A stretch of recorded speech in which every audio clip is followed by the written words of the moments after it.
Sira breaking.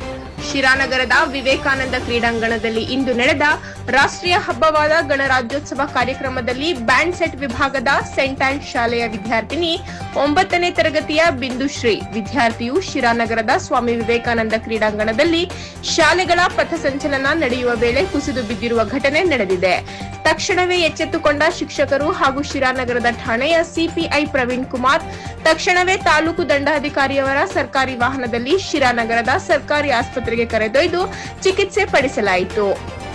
ಚಿಕಿತ್ಸೆ ನಂತರ ವೈದ್ಯರು ತಿಳಿಸಿದ ಆದೇಶದ ಮೇರೆಗೆ ಯಾವುದೇ ಅಹಿತಕರ ಘಟನೆ ಸಂಭವಿಸಿಲ್ಲ ಎಂಬ ಮಾಹಿತಿ ತಿಳಿದು ಬಂದಿದೆ. ಭಾರತದ ಹಬ್ಬವಾದ ಗಣರಾಜ್ಯೋತ್ಸವ ಕಾರ್ಯಕ್ರಮಕ್ಕೆ ವಿದ್ಯಾರ್ಥಿನಿ ಬೆಳಗಿನ ಉಪಹಾರ ಸೇವಿಸದೆ ಬಂದಿರುವ ಕಾರಣಕ್ಕೆ ಕುಸಿದು ಬಿದ್ದಿರುವ ಘಟನೆ ನಡೆದಿದೆ. ಆರಕ್ಷಕರು ರಾಕ್ಷಸರಲ್ಲ ರಕ್ಷಕರು ಎಂದು ಸಾಬೀತುಪಡಿಸಿ ಮಾನವೀಯತೆ ಮೆರೆದ ಸಿಪಿಐ ಪ್ರವೀಣ್ ಕುಮಾರ್ ರವರು